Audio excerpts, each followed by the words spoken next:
economies.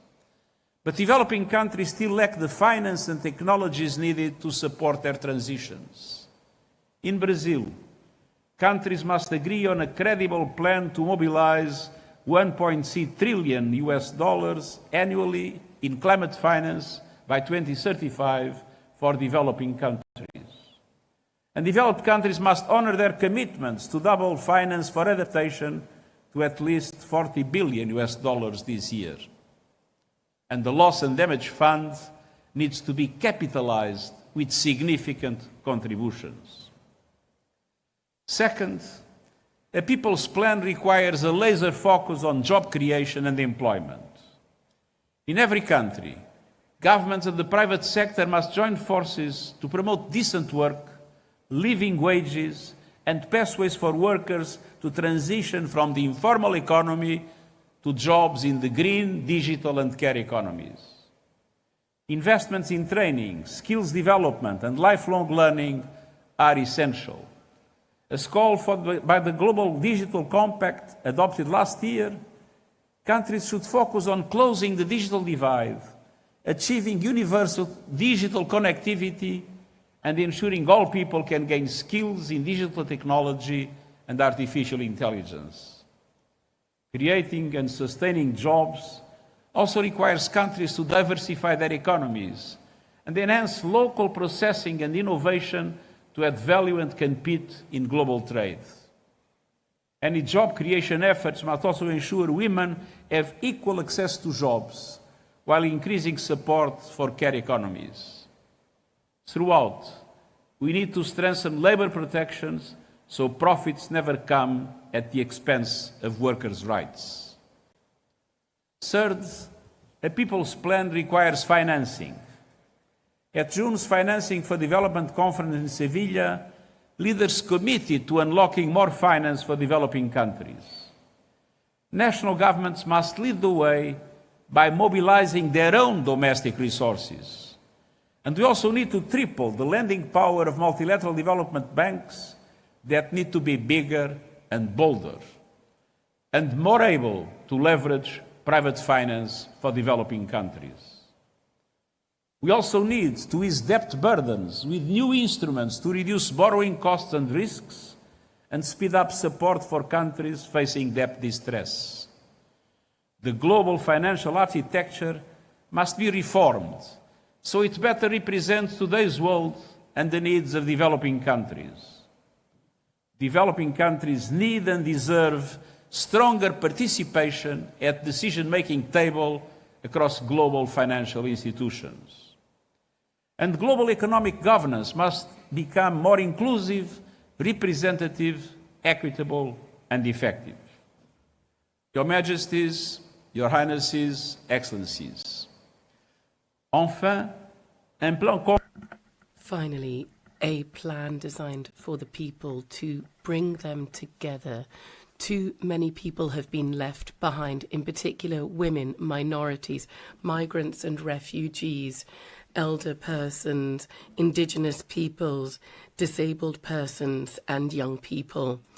Many are subject to prejudice, threats, poor treatment and even demonstrable acts of violence, be this at home, in their workplaces, in the streets or online. Governments must defend and protect democratic values, ensuring that the voices of all people, including the most vulnerable, whatever be their age or background, be heard. They must continue to lift obstacles to the participation of women, from boards in businesses to political power, and eliminate all forms of discrimination and gender-based violence. There is a need to focus on the needs for a more active presence of women in new technologies. There is a need for AI algorithms not to become bastions of male chauvinism. At all times and in all places, human voices, human rights at all times and in all places, human rights will remain our compass and will show us the way towards justice and a future peace for all people. Your Majesties, Your Royal Highness, Excellencies, this summit is placed under the sign of hope, hope with collective action. There's a need to mobilize political will and necessary financial resources to pursue the voyage that we have started together and did so 30 years ago in Copenhagen. We have the Doha Declaration, and thanks to this, we are going to achieve this far-reaching plan because humanity is calling for it and deserves it. Thank you.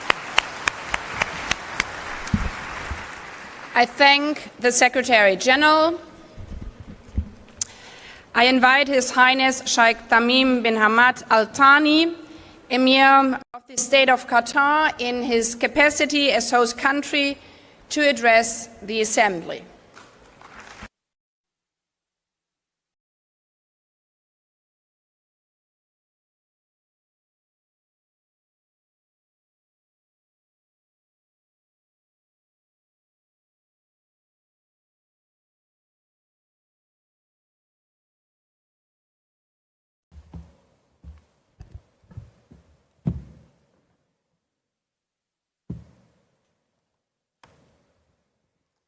In the name of God, most compassionate, most merciful, Your Excellency, the President of the General Assembly, Your Excellency, the Secretary General, Your Majesty, Your Highness, Your Excellencies, peace be upon you.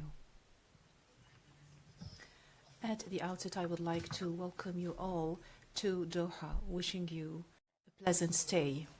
The State of Qatar takes pride in hosting this summit, which is held 30 years after the first summit in Copenhagen in 1995. This is an occasion to reiterate the spirit of solidarity and international cooperation, to address challenges that hinder economic development and slows down human development, a matter that threatens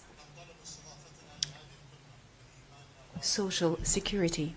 We do believe in the importance of collective work on matters that should not cause divergence, and we are keen to enhance social development and to support international efforts to eradicate poverty, increase job opportunities, and to take all efforts necessary to uphold human dignity to achieve a better and more equitable future for all. In this occasion, we do commend the efforts made by Mr. Antonio Guterres, the Secretary General of the United Nations, which represent his interest in developing the work of the United Nations organization. We would like also to thank the DESA at the United Nations for the efforts made towards the coordination and organization of this summit. Dear guests, social development is not a choice, it's an existential necessity, and whilst we celebrate this year the 80th anniversary of the United Nations, we should take the opportunity of this summit to reiterate and to recommit ourselves to the Charter of the United Nations and multilateral efforts, together with doubling down on our efforts to enshrine social development as a main foundation for security and stability for all. At the national level, the State of Qatar has attached special importance to social development and has achieved clear progress according to the indications issued and published by competent international organizations, and we work on improving the quality of life, welfare, and prosperity, in addition to developing education, economic empowerment, health and family care, as well as social protection. The State of Qatar, through the Ministry of Family, and Social Development has launched its 2024-2025 strategy under the slogan From Care to Empowerment, which is based on creating a community and a society that is based on the equality of opportunities, and which comes in line with the 2030 vision of the state. At the international level, we are cognizant of the fact that challenges hinder social development as poverty and social inequality and unemployment. All this calls upon us to make consolidated efforts, and we cooperate closely with the United Nations in this regard, and we have spared no efforts towards honoring our undertakings and our commitments towards this goal. The State of Qatar will continue to be an active partner in the international community, and we will continue to support all efforts of social development through the aids and contributions made by Qatar to several countries and societies through the Qatar Development Fund and the Qatar Charity Association. Dear guests, the bare minimum that we need in order to show seriousness in our addressing all these challenges, such as challenges related to environment and human rights, is to uphold our commitments. When it comes to social development, this needs to translate the commitments that we have made as countries in the Copenhagen Declaration. This should be translated into reality by addressing the gaps in the implementation of those commitments, and to give priority to out-of-the-box and creative solutions, in addition to building partnerships and to be persistent on the road of achieving the 2030 agenda. The Doha Declaration that was adopted in this summit is the fruit of relentless efforts and unwavering work, as well as consultations that were held in New York, and it is an ambitious document towards the achievement of the desired social development. And in this regard, we would like to commend the efforts of Belgium and Morocco and the United Nations for their efforts towards the facilitation of intergovernmental consultations and negotiations. And we are confident that the Doha Declaration, which reiterates and stresses the moral and socio-economic vision of social development that is based on human dignity and human rights, as well as equality and peace, will give impetus and momentum that accelerates the achievement of the 2030 agenda, and this will represent a roadmap and a robust foundation to address all social development issues, especially poverty, unemployment, and social exclusion. It's impossible to achieve social development in any societies without peace and stability, and we do believe that constant peace and not temporary settlements is just peace. And it's very obvious, it goes without saying, that the Palestinian people need all forms of aid to be able to recover from the devastation that was caused by the Israeli occupation and the apartheid system in Palestine. We call upon the international community to double down on its efforts and to provide support to the Palestinian people for reconstruction and to secure the basic needs for this resilient people until justice is administered and until they manage to exercise their legitimate rights on their territories. When it comes to peace and stability,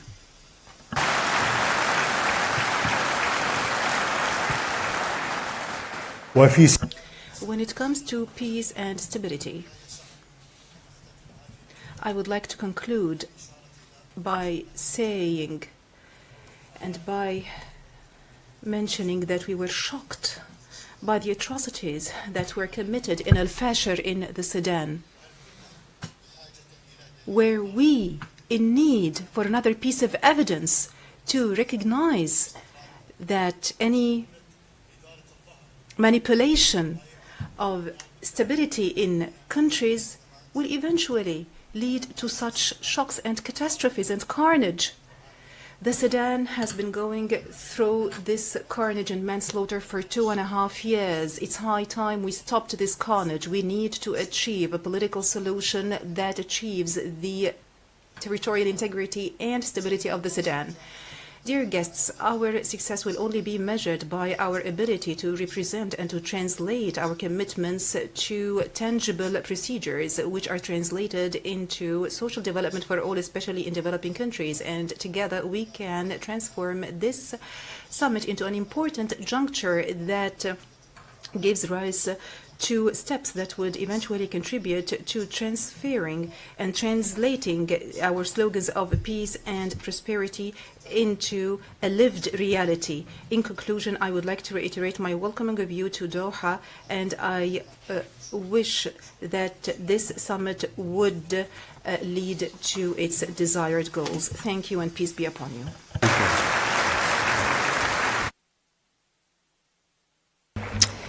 I thank the Emir of the State of Qatar for his speech and for hosting this summit. I give the floor to His Excellency Lok Bahadur Tapar, President of the Economic and Social Council.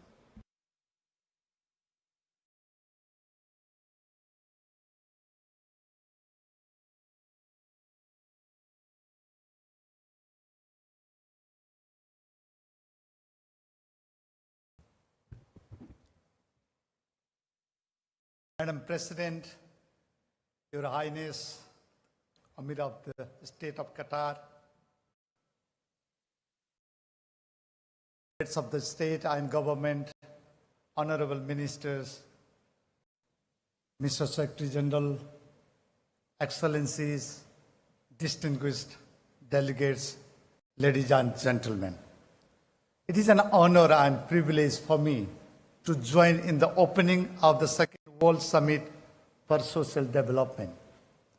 I thank the State of Qatar for hosting this summit, and I am grateful to His Highness, the Amir of the State of Qatar, for his leadership and hospitality.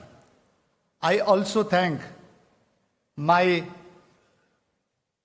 colleagues, His Excellency Omar Hilale, permanent representative of Morocco, and Her Excellency Sophia De Smith, permanent representative of Belgium, for skillfully steering the negotiation that led to the Doha political declarations. Their work has resulted in a balanced and forward-looking declaration that embodies our shared commitment to advancing social development. Excellencies, since the Copenhagen Summit 30 years ago, the world has seen extraordinary social and economic progress.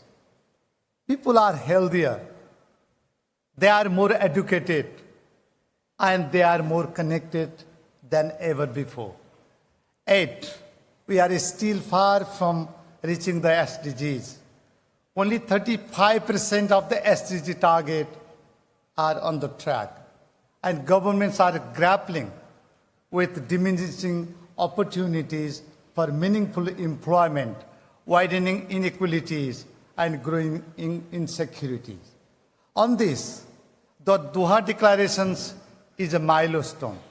It underscores the urgency of strengthening the social dimensions of social development, and it calls for actions on three interrelated priorities: ending poverty, ensuring full and productive employment and decent work for all, and promoting social inclusion. Excellencies, over 800 million people still live in extreme poverty. In addition, billions live very close to the poverty line. Even a minor shock, a sudden illness, an unexpected expense, the loss of a job, or a climate-induced disasters can send them into poverty. Informal employment continues to affect over 80% of workers in Africa and 70% of workers in Asia. Income and wealth are increasingly concentrated at the top. Today, the world's richest 1% of the populations own more wealth than 95% of humanity combined. Nearly 2 billion people globally remain uncovered or inadequately protected by social protections, without the safety nets that cushion shocks, preserve dignity, and enable resilience in the face of crisis. And societies are increasingly divided and polarized. Confidence and trust in institutions seem to be eroding. Distrust, fueled by misinformation and disinformation, fractures social cohesion and undermines our ability to achieve the Sustainable Development Goals. Addressing these myriad issues lies at the heart of the mandate of the Economic and Social Council. Excellencies, the 80th anniversary of the Council is an opportunity to renew our joint commitment to its enduring values, cooperation among nations, inclusive development, and the dignity of every person. Those principles have guided the Economic and Social Council since 1945. They continue to define our work today. The 5-year review process agreed in the Doha declarations provides an important opportunity to measure progress and renew momentum. The General Assembly will lead that effort, and the ECOSOC system will support it by bringing together governments, UN systems, stakeholders to translate shared commitments into actions. The role of the Commissions for Social Development will be pivotal in this regard. We should spare no effort in establishing ECOSOC forums and segments provide important opportunities to connect global policy with actions on the ground. Excellencies, under Nepal's presidency, ECOSOC is advancing global cooperation on food systems, financing for development, climate resilience, and digital inclusion and youth entrepreneurship, issues that underpin poverty, education, decent work, and social inclusion. Our policy guidance support implementations at the local, national, and regional levels, strengthening the government's efforts. The UN system's analytical and evidence-based support runs throughout the Council's work, and providing space for the diverse voices of stakeholders, including youth, women, and persons with disabilities. We ensure that our deliberations are rooted in the realities on the ground. These strengths will be fully mobilized to advance the commitments we make here in Doha. ECOSOC will continue to work with member states, the UN systems, and partners to ensure that the Doha declarations translate into tangible progress in people's lives. Let us carry forward the spirit of Doha with unity of purpose and shared determination to build societies rooted in dignity, opportunity, and inclusion for all. I thank you.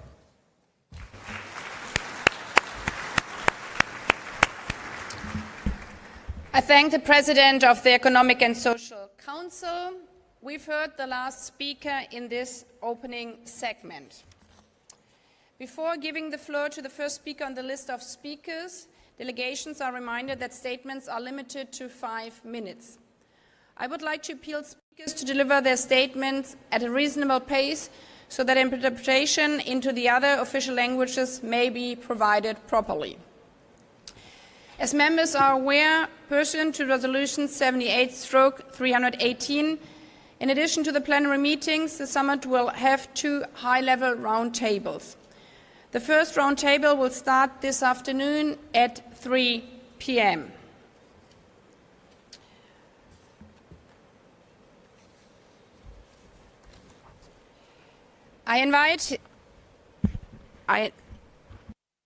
I invite, now my microphone is not,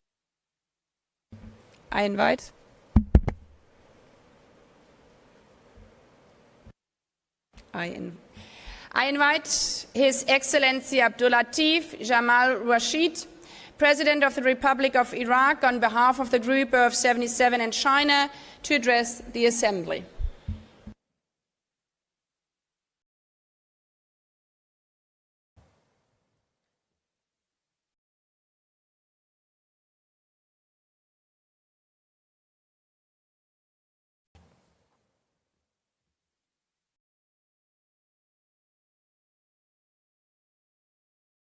Your Excellencies, distinguished delegations, ladies and gentlemen, it's an honor to deliver this statement on behalf of Group 77 and China.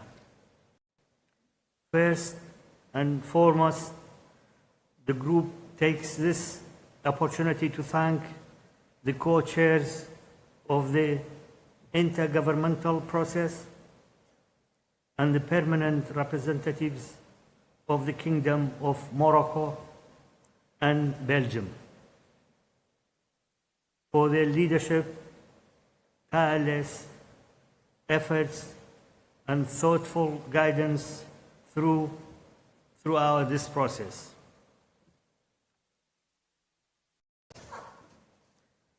The group also conveys its sincere appreciations to the State of Qatar, its leadership, and people of the generosity, warm hospitality, and excellent arrangement that have enriched our deliberation at this historic summit. We gather today in Doha with great hope that this meeting will inspire concrete progress in advancing the welfare and dignity of all people. As we approach 2030, the international community stands at a pivotal moment, one that calls for resolve to translate our commitments to tangible outcome in the lives of, of all our nations. Though our path and achievements may differ, our shared aspiration for more just and secure world unite us. Let us this summit be a step towards a deeper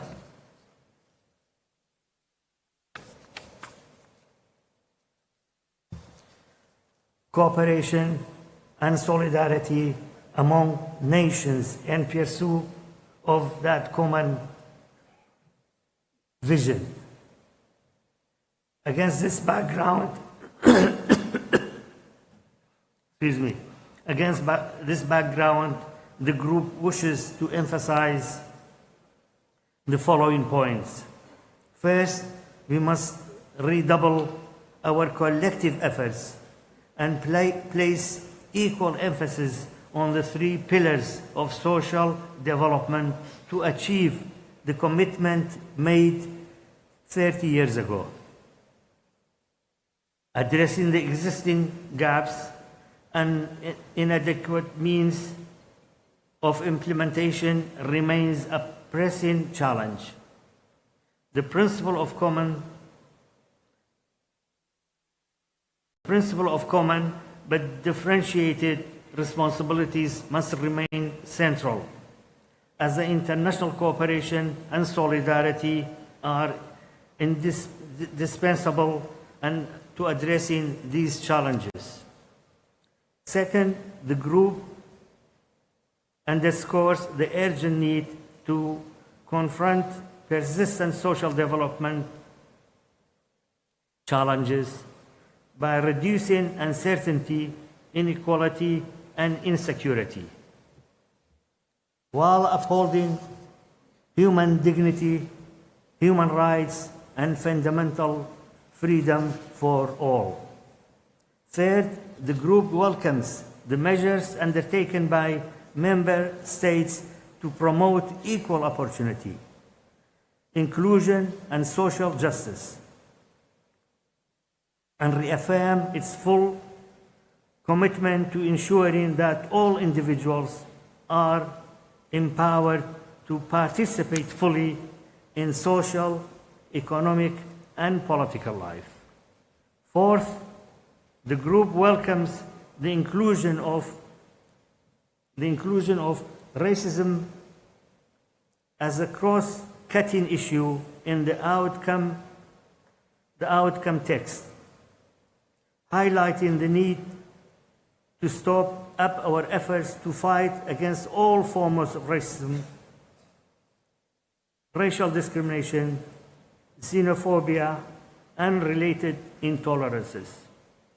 However, the group regrets that genuine progress in addressing this enduring scourge still falls behind our aspiration. Fifth, the group stresses that migration is an ember of development and recognize the positive contribution of migrants to inclusive growth and sustainable development in countries of the origin. Transit and destination. We acknowledge the importance of addressing the nexus between international migration and social development in a comprehensive and balanced manner. Six, while technology is an essential tool for achieving development goals, access to its benefits remains unequal. The group, therefore, emphasizes the urgent need for concerted action to bridge the growing digital divide. Seventh, the group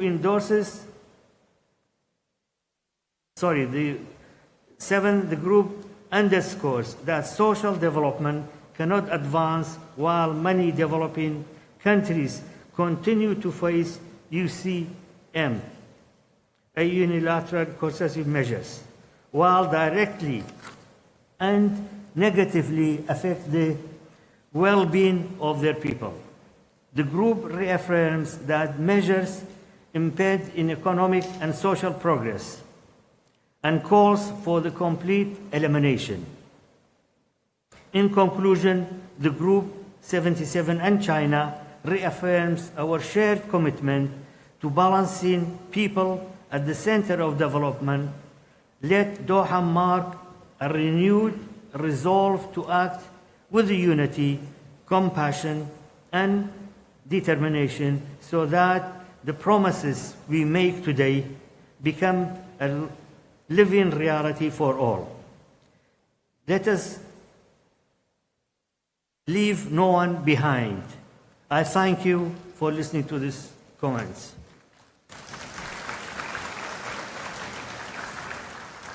I have the second speech on behalf of Iraq.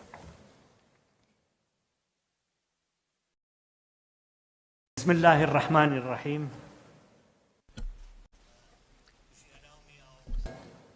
Deliver my speech on behalf of Iraq in Arabic. Your Excellency Sheikh Tamim bin Hamad Al Thani, Your Highness Prince of the State of Qatar, Excellencies, ladies and gentlemen, Your Excellency, Mr. Antonio Guterres, United Nations Secretary General, ladies and gentlemen, may the peace and mercy and blessings of God be upon you. At the outset, I wish to convey my sincerest thanks to the State of Qatar for its generous hosting of this summit, which is held at a very critical juncture as we are about to launch a new era which requires a renovation of international commitment to social justice and the strengthening of decent work and the establishment of more just societies.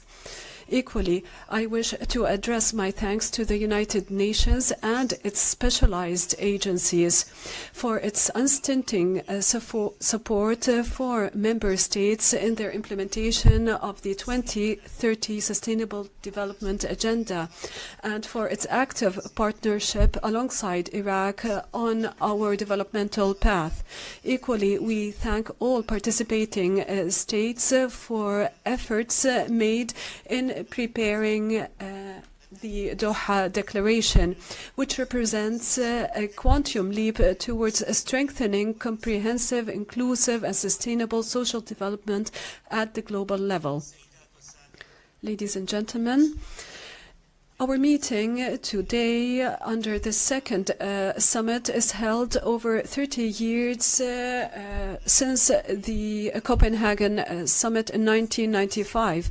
It constitutes a new opportunity to review achievements and to proceed with a forward-looking attempt to contain the situation and to preempt the impact of highly complex crises, social crises, climate crises, etc., which necessitate social justice. We firmly believe that investing in humans is the optimal path that leads to justice. Social justice is an existential requirement for decent life. Discrepancy in opportunities, economic opportunities, climate threats, drafts, poverty, etc., all mean that the international community must assume yet a bigger responsibility in upholding the very principles that underpin social justice. In the aftermath of decades of war and terrorism in Iraq, we firmly stand on this path towards social development. Through reducing poverty, improving education, healthcare, and empowering women and youth, and strengthening the participation by persons with disabilities and the elderly in the public sphere. Iraq, during the recent years, has made a major progress in the reform of the social protection system. We moved from humanitarian assistance in times of crisis towards a more sustainable and just system that is underpinned by human rights and social security. Ladies and gentlemen, Iraq ratified in 2023 the ILO Convention 102 on on social security floors, thus upholding our international commitments. We made tangible progress in terms of social protection over the last 4 years. Poverty rates have decreased. This is telling of the impact of structural reform in favor of social development. We have expanded the basis of beneficiaries in a tangible manner, which now it reached 140% of those benefiting from social security, in addition to an increase in the amounts dedicated to social security. As we move from support to productivity, we have launched a unified program that benefits tens of thousands of individuals, in addition to support to small and medium-sized enterprises. This led to a reduction in unemployment rates and empowered women economically. The economic Rather, the social development is a collective responsibility that includes civil society and the youth, particularly as we joined in 2024 the ranks of those countries with a large presentation or portion of youth among its population. This prompted us to improve job opportunities, the development of skills, and the focus being placed on entrepreneurship in favor of youth and women. As to climate change and its impact, direct impact on social development, we suffer from water rarity and desertification. Therefore, we launched the Green Iraq initiative that seeks to address such challenges through various projects of renewed and clean energy. Between 2024 and 2023, we are focusing on the increase of renewable energy share and a clean energy share, in addition to an increased participation by the private sector in this effort, and a focus on agriculture to improve air quality and climate adaptation. We have also adopted a comprehensive strategy focusing on agricultural infrastructure and the improvement of food quality and diversity to attain self-sufficiency when it comes to food production. Equally, we are linking social protection to the agricultural sector through support to small agricultural businesses and medium-sized agricultural businesses, with a focus on female-led businesses and a focus on infrastructure in the rural areas. Social development cannot be attained without economic, cultural development. Therefore, we are focusing on good governance and enhancing democratic participation and countering corruption, as these underpin any society that seeks to attain welfare and prosperity. We are committed to transparency through the implementation of the digital transformation program and the unification of our databases, which improves our targeting of corrupt individuals when it comes to making sure that benefits reach those that are in dire need for them. We equally focus on healthcare and health protection, always in line with UN standards and principles. Iraq has adopted a national development plan covering 2024-2028, in addition to a strategy for the alleviation of poverty and the Iraqi Vision for Sustainable Development 2030 and the 2050 Iraq Vision, in addition to a national employment vision to guarantee decent work and secured work for all. Challenges social development is faced with are well entrenched. These include inter alia, migration, climate change, among others. This necessitates comprehensive and joint work. We have established specialized and ad hoc funds to address such challenges and to support development at the governorate level. Countering poverty, corruption, and other aspects that plague our societies, including illegal migration, drugs, etc., will undoubtedly be conducive towards improving the livelihood and living standards of our citizens around the world. Iraq stands ready to support the international community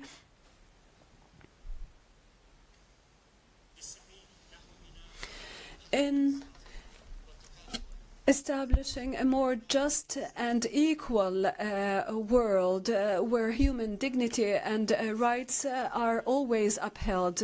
We are fully confident that this summit will allow for such a new just and sustainable social development. We reiterate our thanks to the State of Qatar for hosting this summit and the United Nations for their efforts and the international community for its support.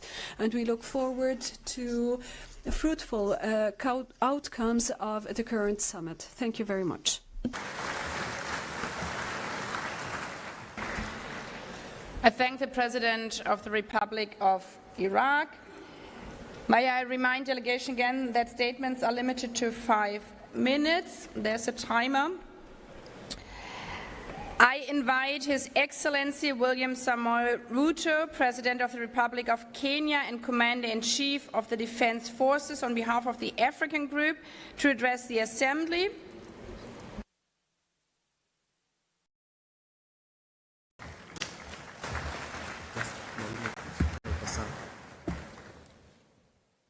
Madam President, Excellencies, Heads of State and Government, distinguished delegates, ladies and gentlemen, on behalf of the African Group, I extend warm appreciation to you, Madam President, and to the State of Qatar for hosting this historic summit, a moment to renew our shared promise 30 years after Copenhagen to place people at the heart of development. We associate ourselves fully with the statement delivered by the delegation of Iraq on behalf of the Group of 77 and China. Excellencies, 3 decades after the first World Summit on Social Development, the world can point to real progress in reducing poverty, improving food security, expanding education, health, and social protection. Yet, persistent and widening inequality within and among nations continue to erode these gains. Global systems of trade, finance, and technology remain unequal and exclusionary. Poverty, unemployment, and social exclusion have been and remain the defining challenges of our time. Confronting them is not charity, it is justice for humanity. Across many sub-Saharan and sub-regions in Africa and Western Asia, hunger is rising, growth is slowing down, and vulnerability is deepening. Health and education systems are under strain, and energy deficits hold back opportunity. Beyond income, inclusion depends on access to essential services that empower individuals and protect dignity. Universal access to affordable and quality health care is not a luxury. It is a right for every human being. Housing insecurity, manifesting through homelessness, overcrowding, and substandard shelter, continue to breed inequality. As housing costs outpace wages, affordable housing must become a cornerstone of social development.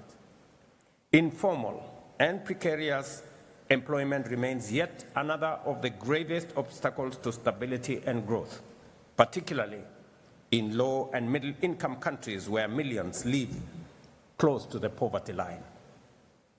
Ladies and gentlemen, the digital divide is emerging as one of the greatest barriers of our time.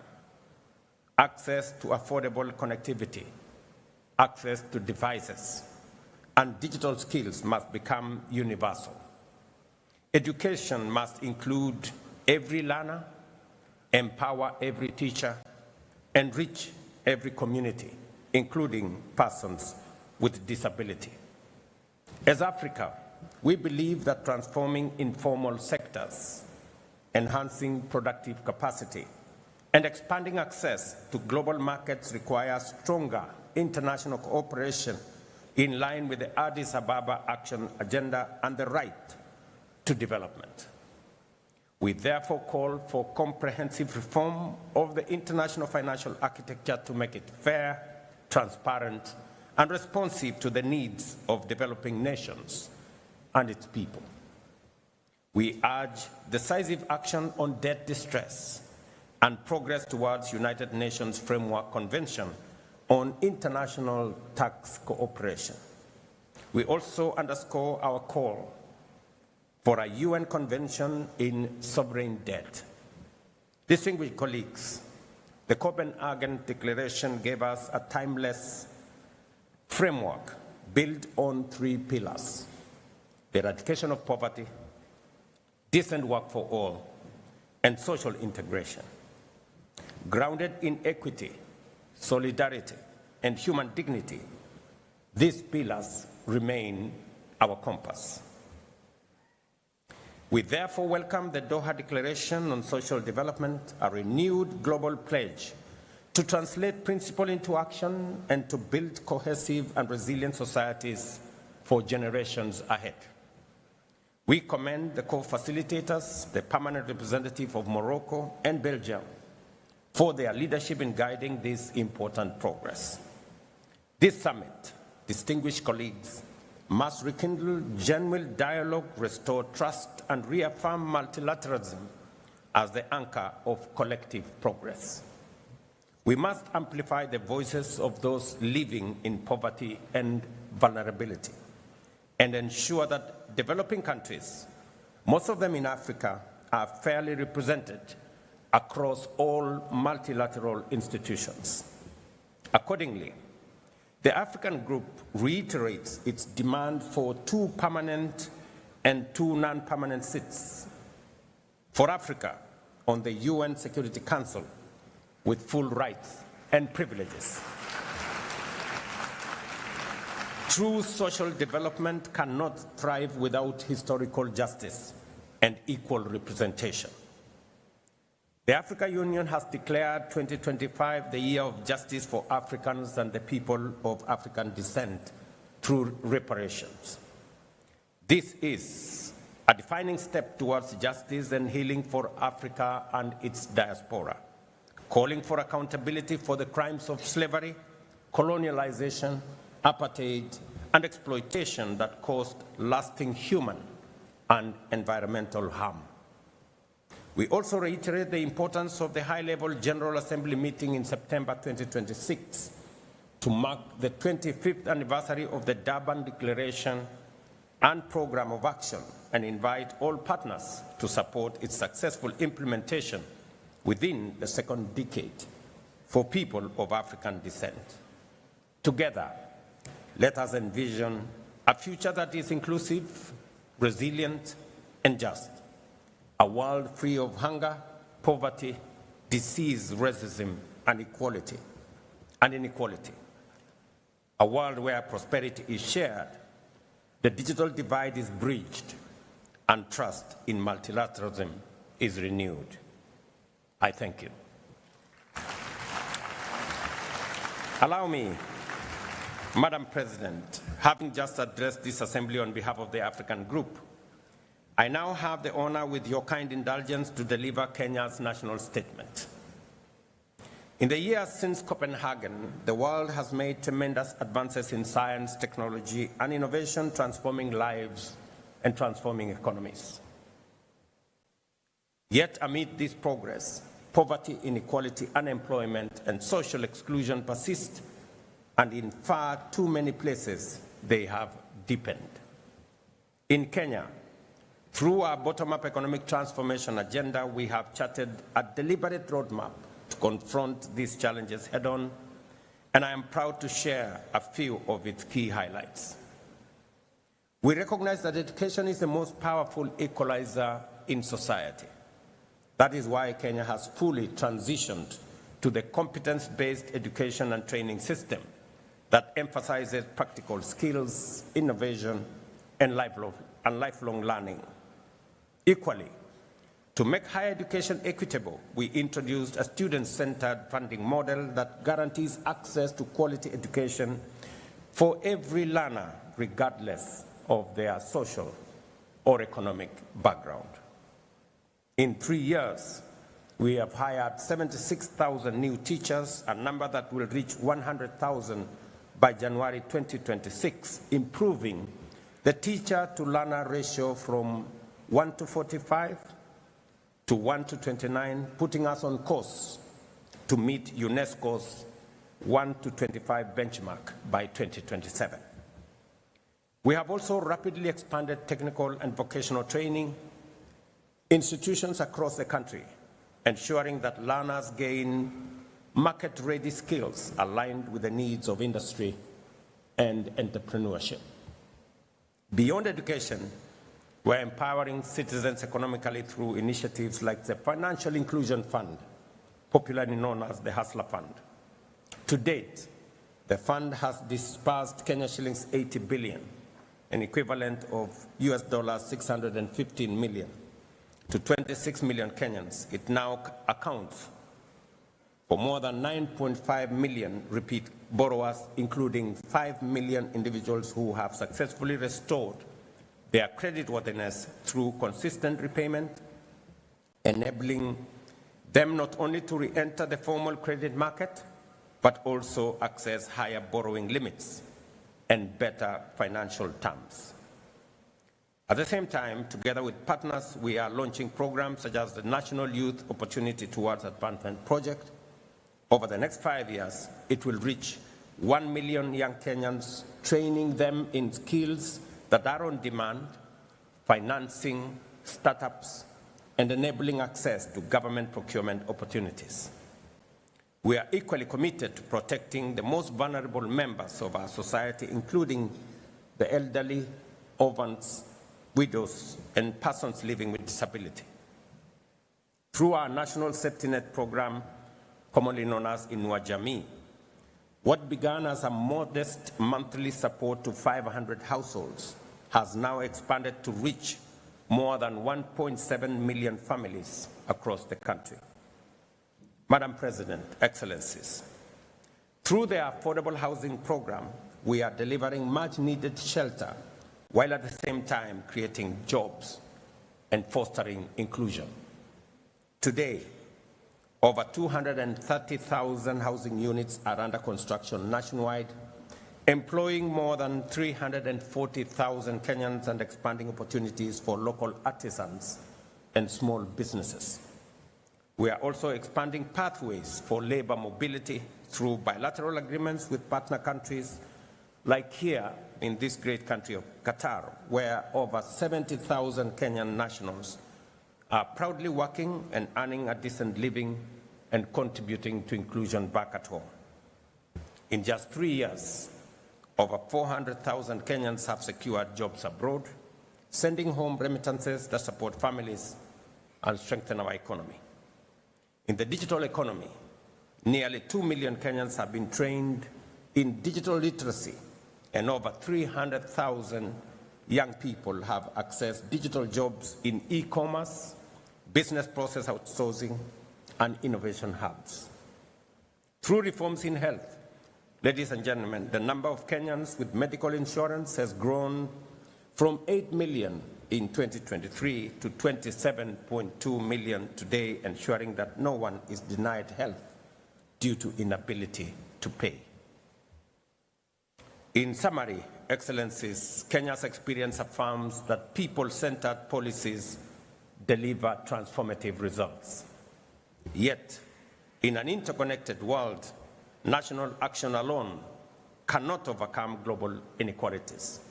It is therefore incumbent upon us today to stand together with renewed resolve to confront and dismantle the entrenched structures that enable global exclusion and perpetuate inequality. Regrettably, Madam President, I note that this Doha summit convenes at a time when global solidarity is in advancing social development has weakened considerably. 30 years ago, in Copenhagen, the world spoke with one accord and acted with common purpose. Today, however, that sense of shared conviction has significantly dimmed. Faced with new and complex crises, from climate shocks and conflict to unequal trade and debt distress, nations are too often divided by competing interests, inward-looking nationalism, and short-term calculations.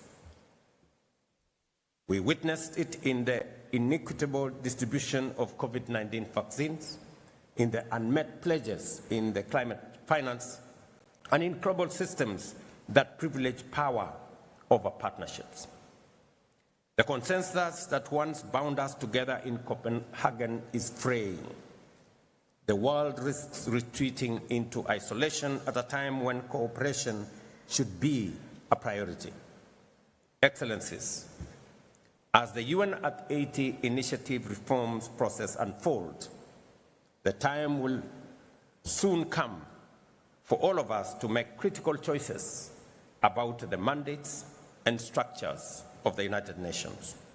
In doing so, we must resist the temptation to elevate one pillar of the UN at the expense of others.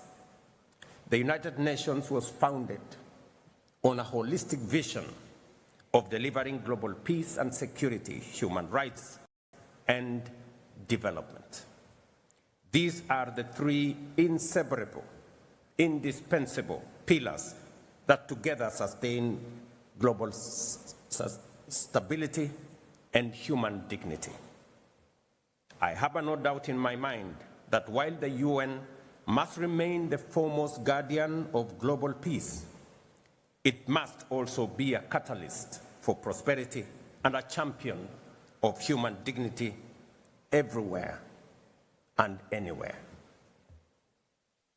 The Doha Summit must therefore renew our shared resolve to act decisively, both as individual nations and as a united global community, to eradicate poverty, create decent work, and advance social inclusion as the surest path towards a world that is truly resilient, inclusive, peaceful, and sustainable. I thank you for your attention.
historic event in Kenya, I must come and be part of the history of our country.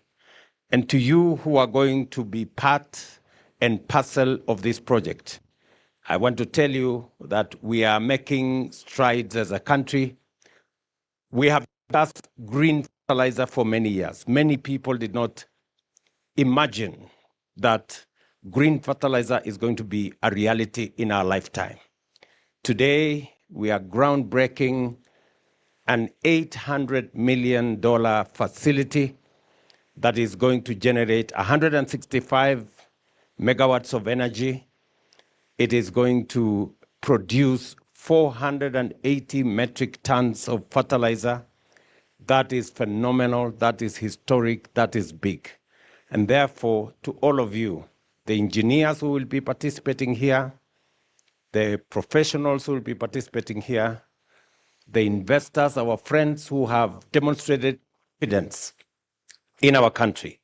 It is not always that you find an investor who is ready to put 100 billion in one's country. We take pride as the people of Kenya that investors are finding our country an interesting and a safe destination for their investment.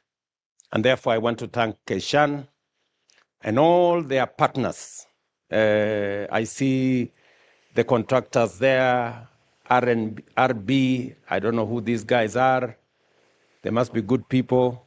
Keshan here, of course, our own Kengen and Sinochem, the whole lot of you guys. I want to assure you that the government of Kenya is 100% behind this project. We're going to give an offtake agreement for the fertilizer for our farmers because we are spending close to 60 billion shillings every year importing fertilizer. Once we produce fertilizer from this plant, we will not be importing fertilizer into Kenya. We will be manufacturing our own fertilizer, and that will be a very big step in the right direction. We will not only save foreign exchange, we will also use our own assets, resources to develop our country. Therefore, this is a major demonstration of confidence in Kenya by investors and a major step as a country in leading the way in our continent on green manufacturing. I have been a big champion of green industrialization, green energy, and how else could we demonstrate to the world that we can match our words with our actions? And today marks a decisive step in the journey to making what we have always talked about, green energy, a reality by not only producing green energy, but also green fertilizer and end up with green products from Kenya. So thank you very much to all of you. Asanteni sana, and I wish you well. Thank you.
thank you for championing green growth and for your steadfast support to farmers and industry. To the Ministry of Energy and Petroleum, led by Cabinet Secretary Honorable Pio Andai, thank you for exemplary stewardship and coordination across institutions. To the great people of Nakuru County, we thank you for your continued support over the years. To Kaishan Group, thank you for your confidence in our resources, our systems, and our people. We wish you all the best in this undertaking. May this groundbreaking ignite imagination, inspire bold partnerships, and remind us that with vision and unity, no frontier is beyond Kenya's reach. God bless you. God bless Kenyan. God bless Kenya. Him again one more time, the CEO. Your Excellency, with your permission, allow me to now call Dr. Yan Tang, General Manager, Kaishan Group, to come and make some brief remarks. Let's welcome him warmly with a clap. Welcome, sir.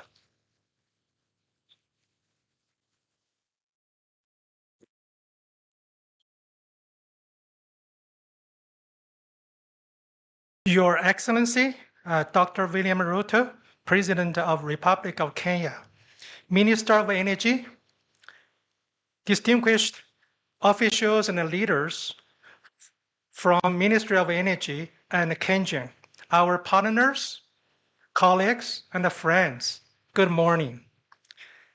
Today is another proud and historical day for us. We gather here at Okaria to begin a new chapter in our clean energy journey. Just 1 year ago, on October 24th, 2024, we stood together at the groundbreaking of the Manigai 3 geothermal power plant. That project is now almost complete, and in just 1 month, we will commission it, and by the middle of February 2026, it will begin commercial operation. It shows what Kaishan's efficiency, strong partnerships, and a clear vision, and Kenya determination can achieve. And today, we begin our next step, the Kaishan Okaria geothermal power plant and the green fertilizer plant. The new power plant, equipped with a cutting-edge Kaishan modular geothermal power plants, will deliver 165 megawatts of clean geothermal energy powered by Kenyan's geothermal steam. That energy then will power the world's first green fertilizer plant, which will produce more than 480,000 metric tons or more than 9.6 million bags of fertilizer each year. Made in Kenya and for Kenya.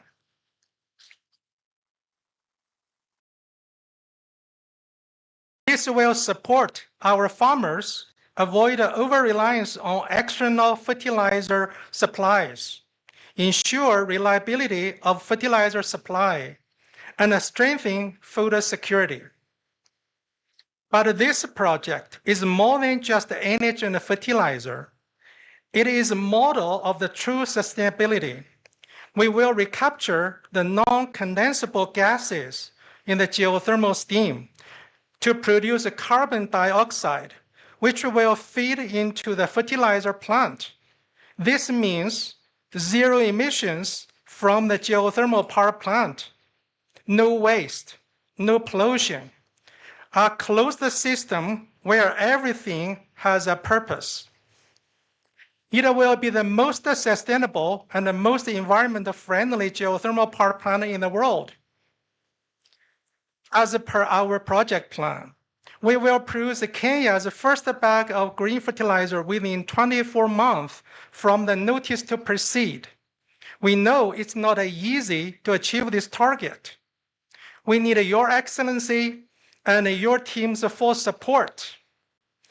Continuously to pay attention to this project and promote its efficient construction.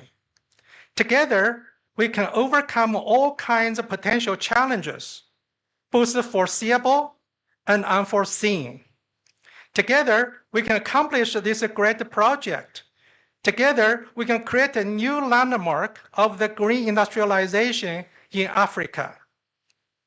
We have done twice in Kenya already, and we will do it again. When that day comes, when the first kilogram of the green fertilizer is produced, we will invite Your Excellency to come to have a ribbon cutting ceremony and to celebrate Kenya's status as a world leader, not only in zero-emission geothermal energy, but also in green fertilizer manufacturing. This project also opens the door to the brighter future of the green industrialization. We hope we work together with the Kenya energy sector to realize our shared vision and blueprint for the future, to utilize Kenya's innovative modular geothermal power plant technology and Kenya's vast geothermal resources bestowed by God to develop Kenya's green energy and green chemical industry, focus on the future mainstream energy sources, green power, green hydrogen, green ammonia, green methanol, and the various derivative products, not only green fertilizers, but also clean fuels. Together, we'll lead Africa into a greener and most sustainable future. Let's not stop here after this project. We will take more projects like this, and will supply the power to the national grid during the peak hours, and take power during the off-peak hours to produce hydrogen, ammonia, or methanol. Your Excellency, President Ruto, thank you for your leadership and your belief in the green industrialization of Africa. Your continued support has made it possible for projects like Kaishan or Carrier geothermal power plant and a green fertilizer plant to take shape. We also thank the Ministry of Energy and Kenyan and for your support, guidance, and partnership. And to Kaishan Group, thank also to all my colleagues for your hard work, commitment, and participation to building Kenya's future of the green power, green hydrogen, green ammonia, and green methanol, etc., which is also the future of our company. Together, we are making history right here at Okaria, a history of geothermal power industry, truly zero-emission geothermal power plant, a history of green fertilizers, and a history that will inspire the world. Thank you very much.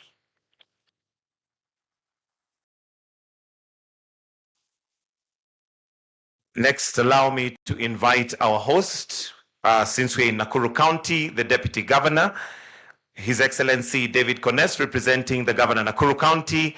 Let's give him a clap as he comes to make some few remarks. Karibu sana, DG.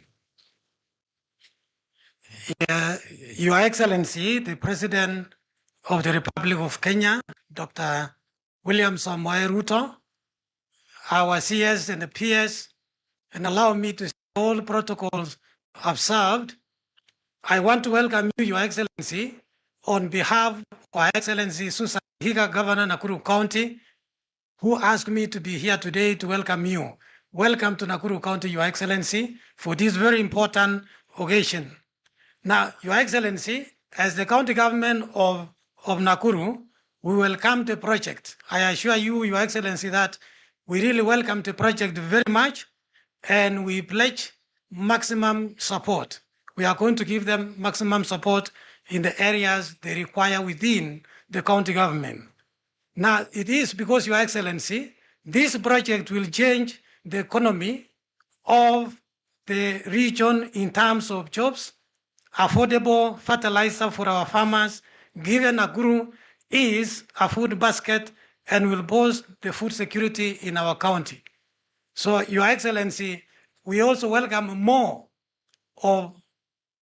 investors to come to Nakuru County so that they can boost the economy of our county. Now, I don't want to dwell so much, Your Excellency. Mine was only to welcome you here and say thank you very much. Thank you, Bwana DG. And we'll have a short video presentation which will usher in the Cabinet Secretary.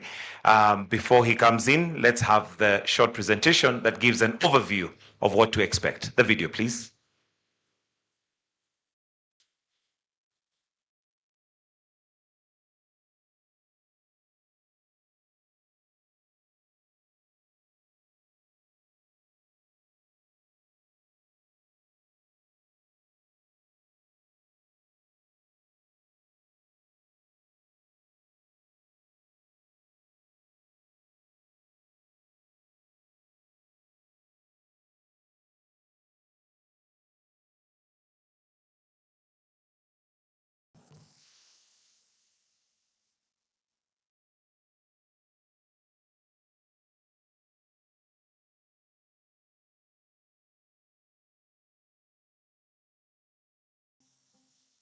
World grapples with the escalating impact of climate change, the need for sustainable solutions has never been more urgent. Rising temperatures, shifting weather patterns, and increasing carbon dioxide levels threaten our planet's future. Imagine a world where energy and nature are not at odds, but in harmony. At the forefront of combating these global issues is KenGen, East Africa's largest green energy producer, producing 60% of all the energy in Kenya and powering 130 billion light bulbs in the country every hour. KenGen has over 1,600 megawatts of installed renewable energy capacity, enough to power millions of homes, with 826 megawatts in hydropower, 976 megawatts in geothermal power, and 26 megawatts in wind power. Kenya has a geothermal potential of more than 10,000 megawatts. We have only harnessed about 1,000 megawatts. Between 1995 and today, here at Bulgaria, we have an installed capacity.